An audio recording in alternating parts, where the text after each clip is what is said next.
Good morning and welcome to the Sunday morning service at the Unitarian Universalist Fellowship in Laguna Beach. My name is Dara Skrecki and I will be serving as your worship associate this morning. Our Zoom and audiovisual techs today are Don West Jr. and Pam Floodman. And our music will be led by our talented music director, Carol Cole. The land on which we join together in worship at UUFLB is the ancestral and unceded territory of the Ahashiman and Tongva tribes. We offer our great Can you hear it okay? gratitude to the First Nations for their care and teachings about our earth. This morning, we are delighted to welcome to the UUFLB Kandice Hawes for a service that is titled Insights into New Cannabis Legislation and Compassionate Release Act Updates. She describes her talk as the following. Join us for an insightful session with Kandice Hawes, the director of Orange County NORML, the National Organization for the Reform of Marijuana Laws. She will provide a review of two pieces of California legislation that just went into effect. One, providing cannabis consumers with employment protection and other prohibiting bans on medical cannabis delivery services. Kandice will also follow up on her past presentations and discuss updates to the Compassionate Release Act and explain how these changes may pave the way for the release of more individuals convicted of cannabis-related offenses. Don't miss this opportunity to stay abreast of the latest legislative developments in California's cannabis landscape. Kandice Hawes founded Orange County NORML, the national organization, in 2003 after losing her financial aid due to a possession charge. In the 20 years since then, OC NORML has become one of the most accomplished chapters in the NORML organization, earning the Outstanding Chapter of the Year at the 2012 National NORML Convention. She currently serves as the chapter's executive director. OC NORML has held hundreds of meetings and fundraisers, as well as organized large expos and conferences, such as the Medical Cannabis Conference for Seniors in Laguna Woods and the Know Your Rights Expo at the Anaheim Convention Center. Each Sunday, anywhere there is a service held in a Unitarian Universalist congregation, a chalice is lit. The flaming chalice is the symbol of our faith. If you have joined us this morning by Zoom, I invite you to light a chalice within your home as my mother, Pamela Floodman, lights the chalice for us here at UUFLB. I will read the chalice lighting words titled Justice, Meaning, and Purpose by David Breeden, Senior Minister of First Unitarian Society in Minneapolis, Minnesota. We light this chalice, remembering and honoring our own tradition and celebrating the rich diversity of traditions among us.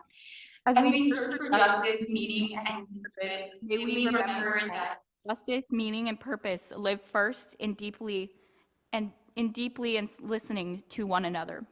Thank you, Mom, for lighting our chalice this morning to begin our worship. Throughout this service this morning, if you are here with us in the building, I invite you, if you wish, to come forward and light a candle here in the sanctuary in recognition of whatever you are carrying in your heart as you join us for worship today. At UUFLB, we are a welcoming congregation. Whoever you are, whomever you love, no matter your age or gender, your ancestral or ethnic background, and whatever sincere questions that you bring with you today, whatever has brought you here this morning, we welcome you to our community of mutual caring and serious intent to grow as spiritual and ethical beings. Many thanks to everyone at UUFLB who works together each week to create opportunities for us to worship together and to be together in community. Our board, our worship committee, and everyone who helps to prepare each week for our Sunday morning worship services and other events, such as the Zoom at Noon discussion group. We also know that there are always more opportunities to work together and more to be done. So if you are looking for a way to become more involved, please reach out. For those of you who are new to our community, please connect with us after service. If you would like to be added to our email mailing list so that you can receive advanced notice of each service and other events. Connecting with each other is the way in which we build a community as a strong base from which we can go out and make a difference. On the slide that Dawn will put up for us is information about upcoming services here at UUFLB. Next week on February 4th, Reverend Celia Young returns to UUFLB to lead us in worship.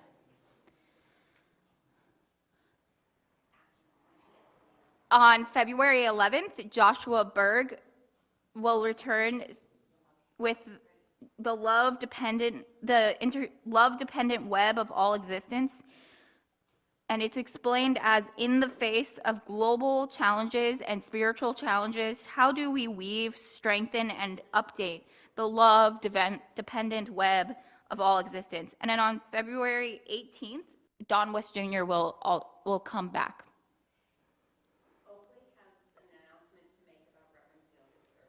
Okay, Oakley will have an announcement. I'm going to be the worship associate next week, so I've been working with Reverend Celia, and she says that the title of her sermon is going to be Spirituality versus Religion. And she notes that in these days, traditional churches are losing members, which she thinks may be due to the fact that they don't just believe what they're preaching.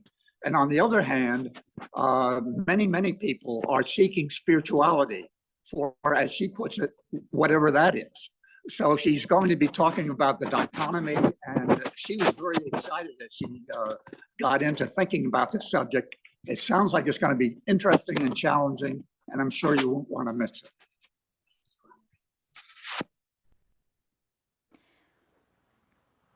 Next, we have a few announcements that will be on a slide also.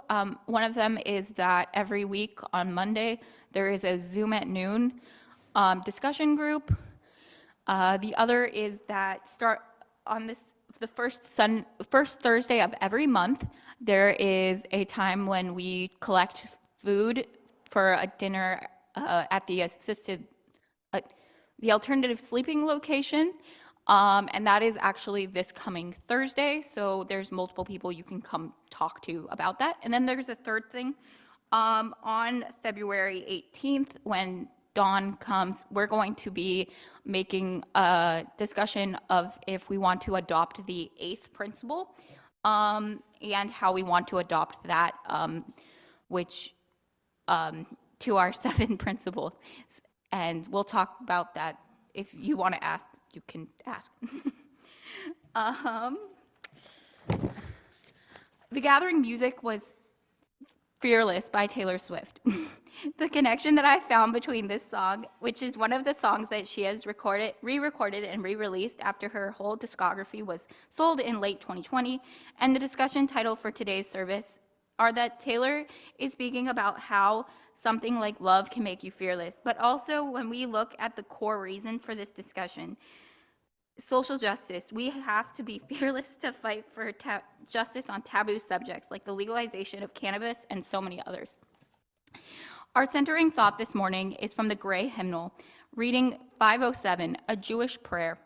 I invite you, if you wish to read these words together with me, and to unmute yourselves if you have joined us this morning by Zoom. Grant us the ability to find joy and strength, not in the strident calls to arms, but in the stretching out of arms to grasp our fellow creatures striving for justice and truth. Our opening hymn this morning is number 361 in the Gray Hymnal, Enter, Rejoice, and Come In. For those of you who are joining by Zoom, they will be on the screen. Please stand if you wish and join with our amazing and talented music director, Carol Cole, in singing number 361, Enter, Rejoice, and Come In.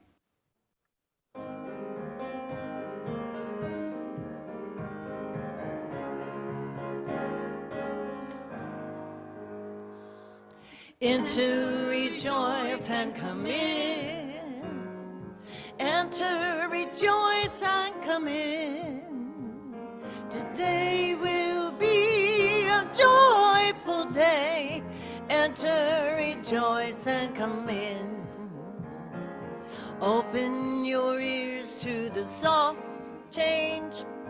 Don't be afraid of some change. Today will be a joyful day. Enter, rejoice, and come in. Enter, rejoice, and come in. Enter, rejoice, and come in. Today will be a joyful day. Enter, rejoice, and come in. One more time, enter. Enter, rejoice, and come in.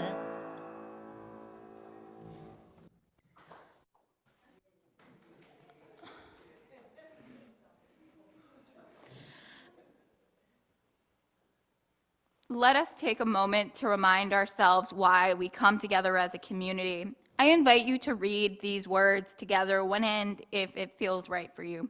If you wish, please unmute your microphone so that we can feel the power when we join our voices together. The words of the unison affirmation will be on your screen. Please join me in reading. Love is the spirit Love is the of this spirit fellowship, of this fellowship, and service and is its service law. is its law. This is our This great is our covenant, great covenant, to to dwell dwell together in peace, together in to peace, seek to the seek truth in the love, truth in love, and to help and to one another. help one another. We have come to a time in our service to briefly share the important events that have touched our lives in the past week. Our joys, when shared, are magnified. And in sharing our sorrows, we provide the support and care that are vital for all of us in community. During this time of sharing our joys and concerns, we have paused the recording of the service. Governing our community, we recognize that it is a responsibility to do both well. As we approach the time for offering, we invite you to give what you will for the work of this fellowship that means so much to each of us, that has meant so much to those who came before us, and that will mean so much to those who may join us in the future, and to the work that we can do together. Give what you will, for we are a generous people.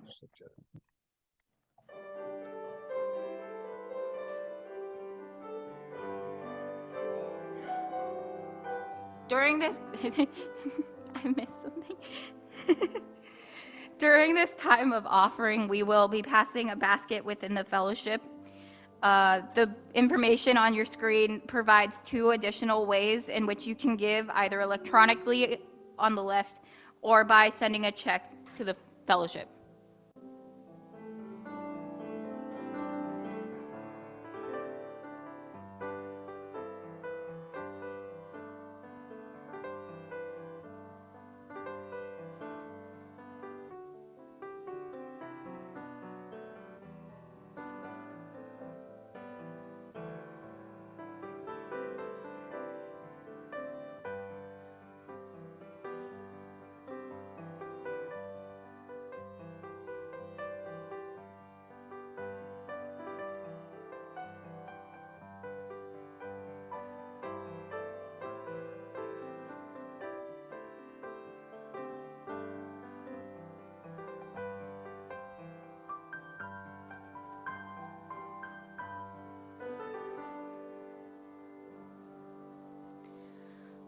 Please join us now in singing to each other words of sincere gratitude. From you I receive, to you I give, together we share, and from this we live.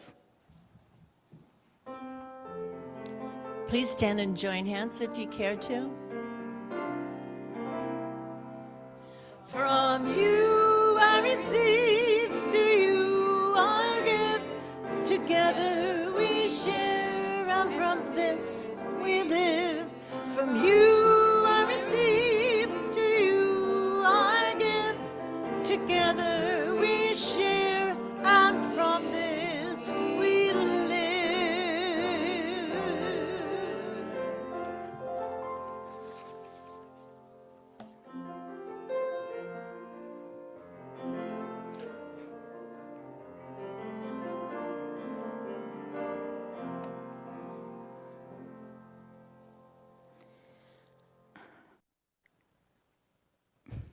Sit back in your seat. Place your feet on the ground. Breathe in and out and in and out. We will have a few moments of silence while you look at a photo of turtles that I took at a park near where I live on Friday.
I welcome our speaker, Kandice Hawes.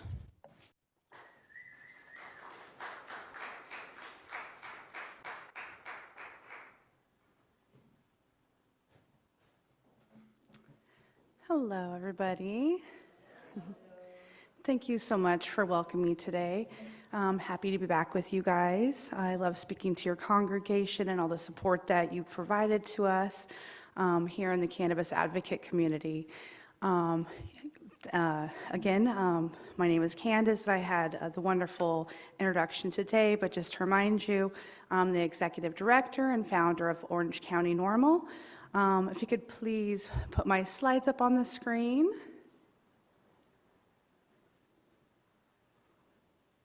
All right. And as you guys can see today, I'm going to be talking about insights into new cannabis legislation in California, and then also just a quick and just some information about new updates to the Compassionate Release Act, which pertains to federal cannabis offenders, which actually would be all prisoners in the federal prison system, but this is just pertaining to those sentenced I'm going to talk about for cannabis offenses. So just a little bit of overview about the National Organization for the Reform of Marijuana Laws. It's an organization that was founded in 1970. There's a national, there's a state, and there's also a local chapter. I'm the founder of our local chapter. We were founded in 2003. That means that we just celebrated our 20-year anniversary. We are a 501c3 nonprofit organization. We're primarily focused on educational services. So that means that we speak to media, we speak to students. We also just recently started to speak to more researchers at universities. We also speak at city council meetings, at planning commission meetings, and other types of meetings advocating for consumers, for patients, and also educating them on the history and different factors that might come into play when they're making their decisions. And we also speak at a lot of community events and different speaking engagements. And I just want to remind you guys that I'm not actually an attorney, so please don't consider this any kind of legal advice. Next slide, please. So I wanted to give you guys some information about two exciting laws that actually go into effect this year. These two laws were actually not just passed this current year, but the year previous. And our state actually gave our state governments and employers, a whole year to actually put these laws into place and to prepare for these laws. And so they just went into effect January 1st. So this first law is something that we've been working on for more than 12 years. We've had the ability in California to use cannabis as a medicine for 25 years, and then the ability to use it as a recreational substance since 2016, so for a very long time. But unfortunately, we haven't been able to be protected as in the workplace. We've tried different avenues. We actually had it passed in both both houses, and it was actually in front of the governor when we had Arnold Schwarzenegger in power, but he vetoed it. So we almost had it past the post, but it was denied. And we've tried every year until then, but didn't make it past it until just recently. So we finally now have workplace protection. So what this means under AB 2188 is that employers now may not refuse to hire, they cannot fire us, and they cannot penalize cannabis consumers based off the results of a hair or urine test for the off-the-job use of cannabis. So that what that means is that people cannot come to work intoxicated or impaired from the use of cannabis.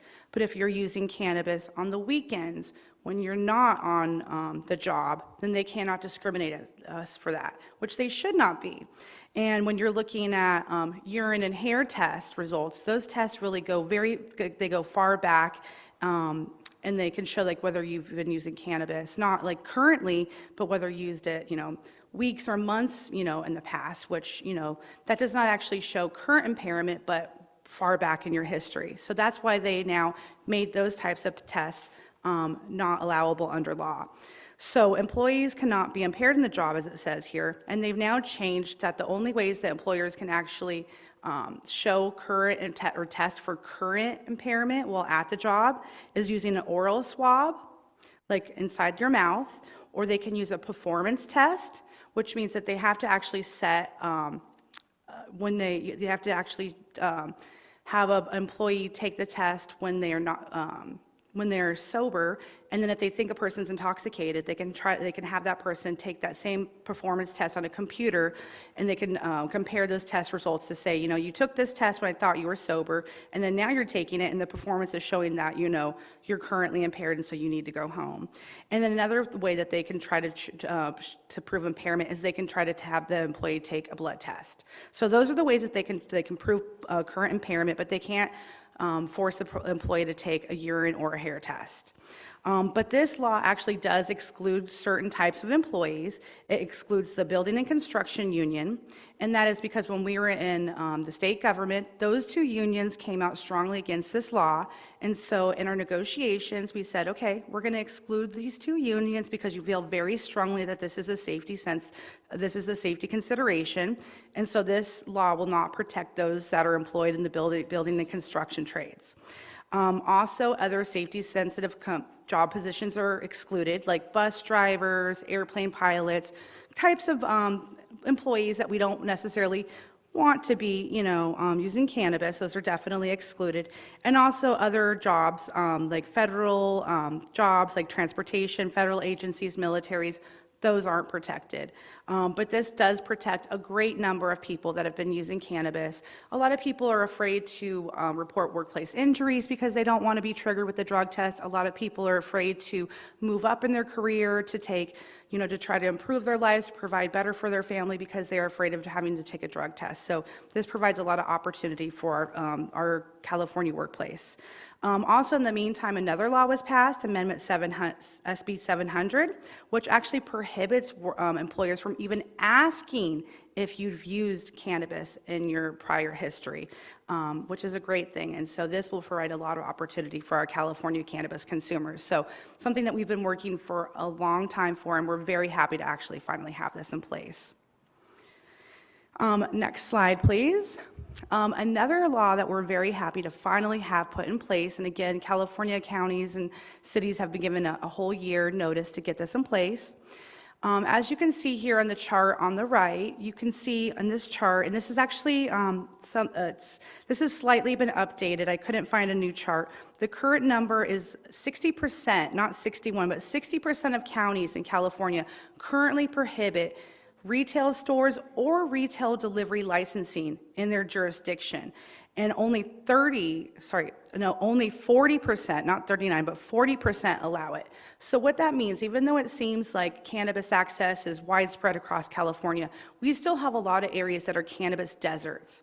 What this means is that a lot of black market or unregulated cannabis providers have filled in those areas. And that's why we have a lot of the problems that we have today, where the regulated market hasn't been able to thrive like that the state had wanted to. So that's why they passed this law, SB 2286, and what it actually does is it requires the cities to remove their current bans. And what it requires is the cities to allow at least for medical delivery. So they cannot have a ban, a complete ban on cannabis. So it gave them a whole year to remove their absolute bans on cannabis. So this only pertains to retailers that are authorized to engage in the sales of medicinal cannabis to patients. So it doesn't, so this is the most conservative method that they can go. They didn't say that you have to have at least, a recreational dispensary, a storefront. They said you have to have at least a medical delivery. So it's the most conservative route that they decided to go. And actually, last year, the Department of Cannabis Control, which regulates the dispensaries, offered a grant program which they gave cities money to go forward with this program. If they didn't have the money to research your licensing and to fund their city government to do this, they actually gave money. And they're actually looking forward this year to also provide more grant money to help the cities go forward. The goal for this program is to reduce the demand in the illicit market, to expand the access in these cannabis deserts, and to protect consumers from the untested, unregulated products, and to fill in this gap in the cannabis desert. So this is another thing that our cannabis community has been working forward for many years. So these two laws are something that we're really, really excited in, and this will also provide a great number of jobs and opportunities in these markets as well. Many of these markets, especially Kern County, have millions and millions of people who need access for medical and other reasons. So I'm very excited about these two laws. These have been projects that California NORML has been working on for a great many years. Next slide, please. All right, and then before I get to a little bit more good news, I did want to highlight some folks that are unfortunately still serving time in the federal justice system. Currently, there are still 2,000 individuals that are serving time for federal sentences for nonviolent cannabis convictions. The first individual here is someone that I talked to you guys about last year. His name is Parker Coleman. He's one of the folks that we're still focusing our energy and attention to. Parker Coleman actually, during his trial, didn't actually have anyone that testified that he sold them marijuana. He was sentenced to 30 years in federal prison for marijuana trafficking and money laundering. He got an additional 30 years for a nonviolent firearms offense. These firearms weren't even his, they were other people's, but he still was given an additional 30 years for them. The reason that he got such a hard sentence was because he actually refused to turn state's evidence against other individuals. He got the longest and the hardest sentence than other people. All of his other co-defendants have now been released. He's the only person still in jail. His co-defendant, Corvain Cooper, started a cannabis brand called 40 Tons, a social equity brand. They're using that money to help gather resources to try to release Parker Coleman. He is just a really nice guy. It's a really, really sad case. He has a de facto life sentence. He was incarcerated in 2010. He still has 47 years of his sentence. So at this point, he has a de facto life sentence. If he's released at 85, which is pretty much the life expectancy of someone on the outside, but the life expectancy of someone behind bars is less than someone in the free world. So he will, if not released, he will die in prison. So for something that he did not hurt anybody else, this young man, if he's not freed, will never see the light of day, which is a travesty of justice. So We have continued to file petitions for his release, and we will continue to do so. I have cards in the back table there too, if anybody wanted to send a well wish and let him know that we're continuing to support him. He's one of the individuals, so please do send him a message of support. Next slide, please. Another individual who is a model prisoner is a gentleman named Edwin Rubis. He was sentenced to 40 years. This gentleman actually was a little bit more involved in his case. He was prosecuted, well, for conspiracy though, but he did have a little bit larger I guess, weight. But his case involved transportation of 8,000 pounds of cannabis. He already served 23 years of his sentence, though, and he still has about 8 years left of his sentence. He, though, has taken full advantage of his time behind bars. He has taken every college course available. He has earned his master's degree. He has earned his PhD. He has taken religious studies. He's a model prisoner, and he's taught in ESL courses and religious studies to other prisoners as well. He's as you can see, involved in musical courses, and he's also filed numerous petitions for release. Another prisoner that we're trying to get released. He does not belong to be still in behind bars. So another gentleman that we're trying to get released is Edwin Rubis, and we have a card back there for him as well. Another gentleman that doesn't do anyone justice being behind bars. He deserved to be freed. Next slide, please. And then another gentleman, Sanford Johnson, from all accounts, he is just one of the nicest, most likable guys behind bars. He's a Southern boy, sweet as pie. He was convicted of conspiracy to distribute marijuana and money laundering in Florida back in 2017. A little bit of good news just right before I sent this presentation and when I was getting updates, I did see that his release date was just updated. So it looks like the Can Do Clemency may have just gotten some sort of petition for an early release. So although he was sentenced to 12.5 years and that he might have been, it looks like it might have gotten moved up. So he might, it looks like he might be getting released later this year, which is amazing. We're always hopeful that we can get him out earlier than that. He's another guy that has completed extensive rehabilitative programs.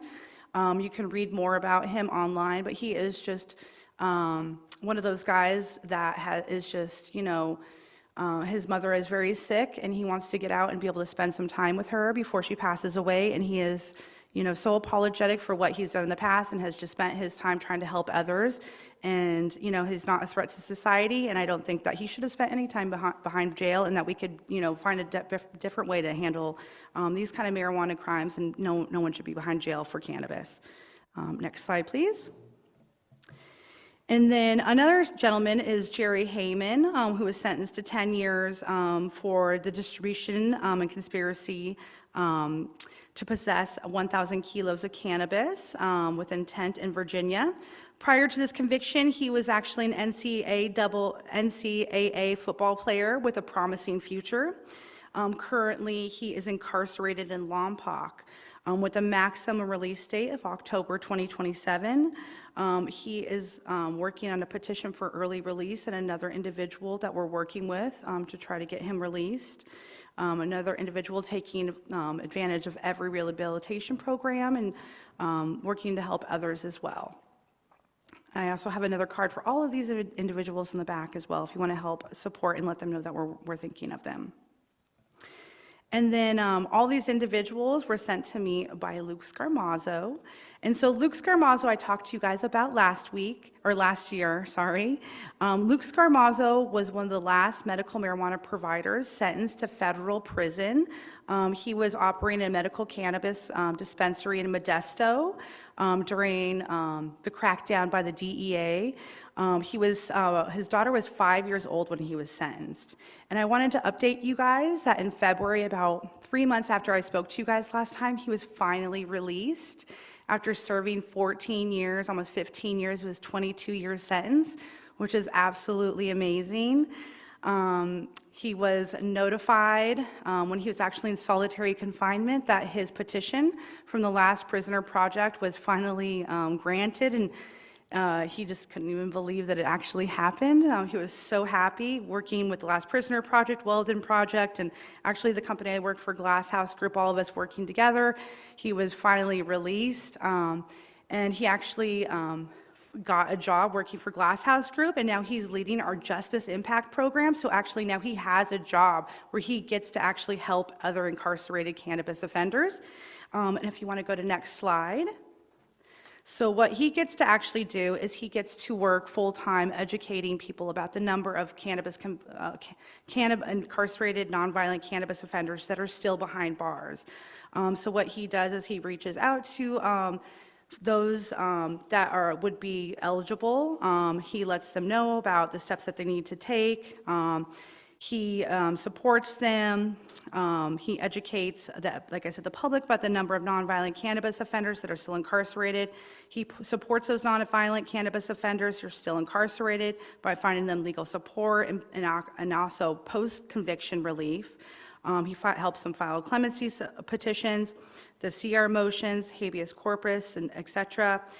He also partners with the Weldon Project and the Mission Green to bring awareness, support. And then if you know anybody that might be eligible or interested, he also has a form here that you guys can send in, and then he can help link you guys up. So he really gets to now help others, which is really great, get release. And he stays really connected with those folks. And so all the individuals that I just mentioned are guys that he stays connected with and that he's met in the system. And so a lot of guys, when they get released, you know, it was a really bad period in their life and they want to really just kind of turn a leaf and move forward. But he's one that really wants to stay connected and make sure that everybody that's still there, you know, follows him and is released as soon as they can get. So I'm really, really honored to be able to stay connected and to like work with him and to make sure that, you know, that we get all these guys out. And I just wish that there is more that I could have done more and that none of those guys, that no one had to serve any time. Next slide. Okay, and then if we could see if this works, he recorded a little video for you guys. Luke Scarmazzo, and I represent Glass House, Reform, and Profit brands. And I want to thank the Unitarian Church for their support of all nonviolent cannabis offenders. And please keep supporting companies like 40 Tons, Reform, and Profit brands.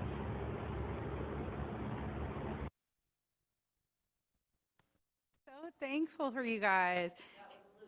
Yeah, so that was Luke Scarmazzo. And what he pointed out was Reform, 40 Tons, and Profit. And so those three brands are actually social equity brands. And what that means is California has actually come up with a social equity program. And what they do is they give assistance and an arm up to priorly convicted cannabis offenders who want to enter the California cannabis market, and they actually provide them like assistance filling out applications. They lower their application fees, and they actually give them they give them like a prior, they put them in the front of the line in the application, like the line, I guess, like they put them in the front of the queue, I should say. You know, so they want to make sure that those that have been disadvantaged and that have actually, you know, been helping the marijuana, the helping support the cannabis movement and have been serving the patients from the beginning, have been putting in their time and paying their dues, that they actually get to be involved in the cannabis movement and that they've helped build. And so those three brands, 40 Tons, Reform, and the Profit, those three brands that he mentioned, that he wants to make sure that people know that those brands are supported by those that have paid their dues and that, you know, that people know to support those brands. Next slide. Oh, okay, perfect. All right, and so the reason that Luke was actually released was because updates to the Compassionate Release Act. And so the Compassionate Release Act actually provides reasons that an attorney can file that a person needs to be released or excused from like their sentence. So of course, I'm not an attorney, so excuse me. But the amendment revises, especially, and so he So there was previous Compassionate Release Act reasons, and then they've actually amended that and expanded that. So this amendment revises the compassionate release policy and expands the list of extraordinary and compelling reasons in 5 ways to better account for the plain language. And so these 5 ways are medical circumstances. So, a person, has cancer, or they're getting, elderly, they need, extra care that the jail system is not able to provide, or it's getting more costly. These are ways that an attorney can argue that a person needs to be released. Or the modified family circumstances. Like perhaps we have this person locked up in federal jail for a marijuana charge and they have like 3 kids. Why are we taking this father out of a family when he should be home with his family supporting them, and we're leaving this mother to raise a family by themselves? Like, this is something that an attorney should be able to argue, so it gives them these reasons now. Another category is a victim of abuse. Perhaps the jail is not able to protect this person and they're being victimized, they're being, raped or something like that, and we're not able to protect them. It now gives their attorney the ability to argue this in court and to get that person released for this reason. Another one would be other reasons. So it now opens and broadens their arguments to have this person's released. And then the category I think that gives, us the most power, especially like in Parker Coleman's case where he has a de facto life sentence, is this unusually long sentences. Why does Parker Coleman have a 60-year sentence, a de facto life sentence? So, permitting consideration of a non-retroactive change in law and a narrow sentence circumstances. So, this provides a lot of leverage for us to get a lot of these guys released. There's no reason why we have 2,000 people in jail for nonviolent cannabis offenses. All these folks should be back with their families, helping to provide for their children, their mothers, their fathers that are growing old, supporting their families and their communities. They don't need to be, draining our economy and having us, provide for them. And, there's nothing good that happens in jail, but we just create, criminals learn to be worse criminals, and they get victimized and abused, and they should be back in society, helping to provide for their families. So I love that we have, these amendments to the Compassionate Release Act, and we have advocates like Luke back out in society that can help get these folks back out with us. So next slide, please. So what you can do to be active and support reform is you can definitely write a prisoner. Just keep in mind that there's definitely some things that you cannot send to prisoners. Do not send greeting cards with like stickers and glue and glitter and things like that. They obviously don't want those things. They never know what's stuck to the back of them. Also, probably make sure that you read like guidelines on whatever kind of facility you're sending them to. That could be different. Another good thing that you could do is share their story or online, share their story or online petition on social media. That's great in getting attention out.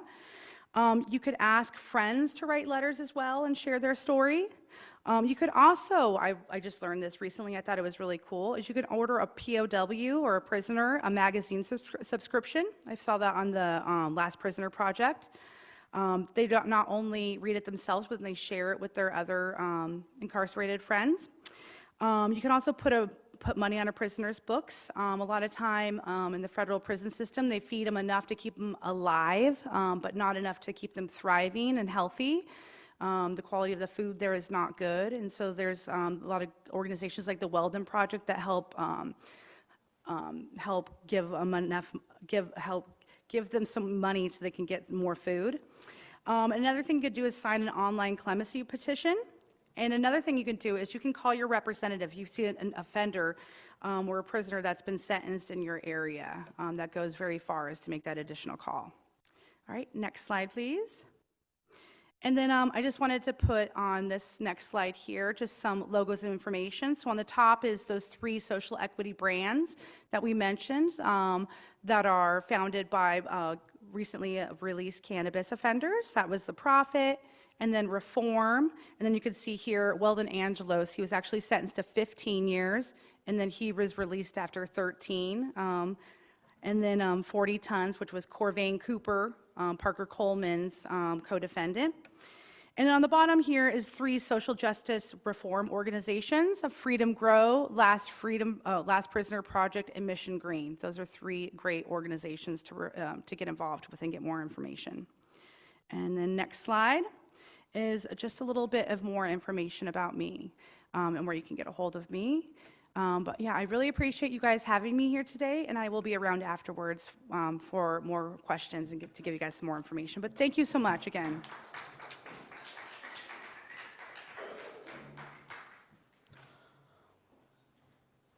Our closing hymn this morning is 207, Earth Was Given as a Garden. The words will be on the screens. Please rise as you are comfortable and join Carol in singing 207, Earth Was Given as a Garden.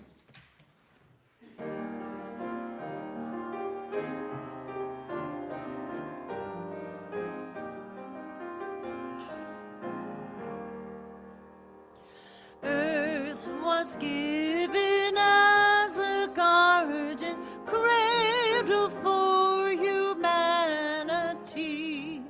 tree of life and tree of knowledge, placed for our discovery. Here was home for all your creatures, born of land and sky and sea, all created in your image, all to live in harmony.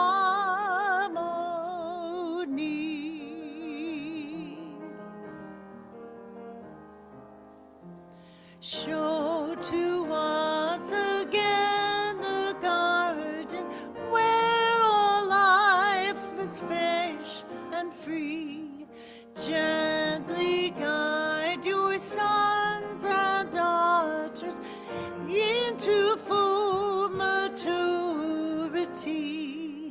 Teach us how to trust each other, how to use for good our power, how to touch the earth with reverence, then once more we'll eat and flower.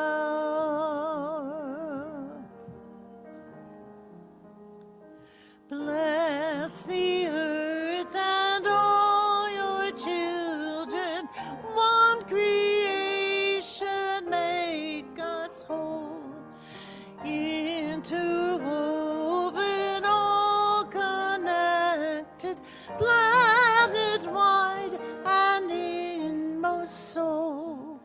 Holy Mother, life bestowing, bid our waste and warfare cease. Fill us all with grace o'erflowing.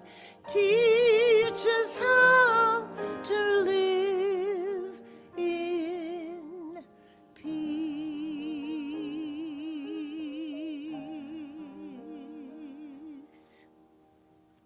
Now it is time for us to extinguish the chalice at UUFLB and within our home.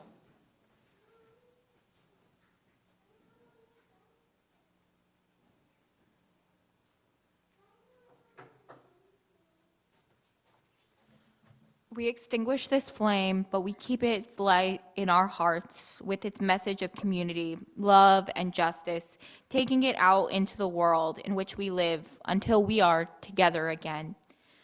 Now let us join in our closing song, Let There Be Peace on Earth. Please join hands if you'd like.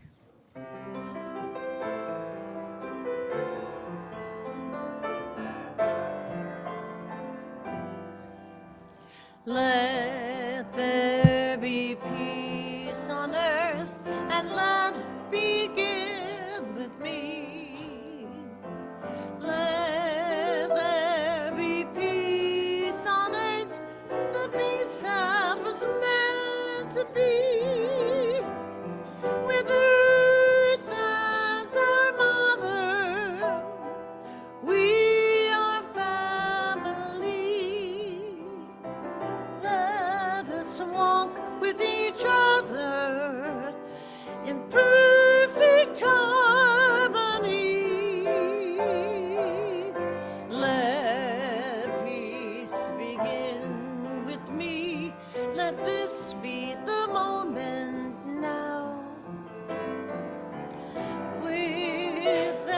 step I take, let this be my solemn vow, to take each moment, live each moment in peace eternally.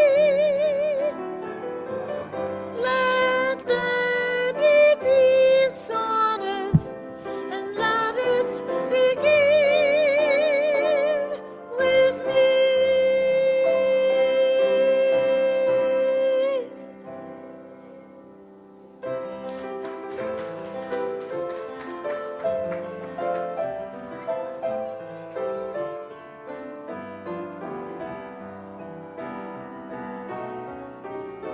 Thanks a lot.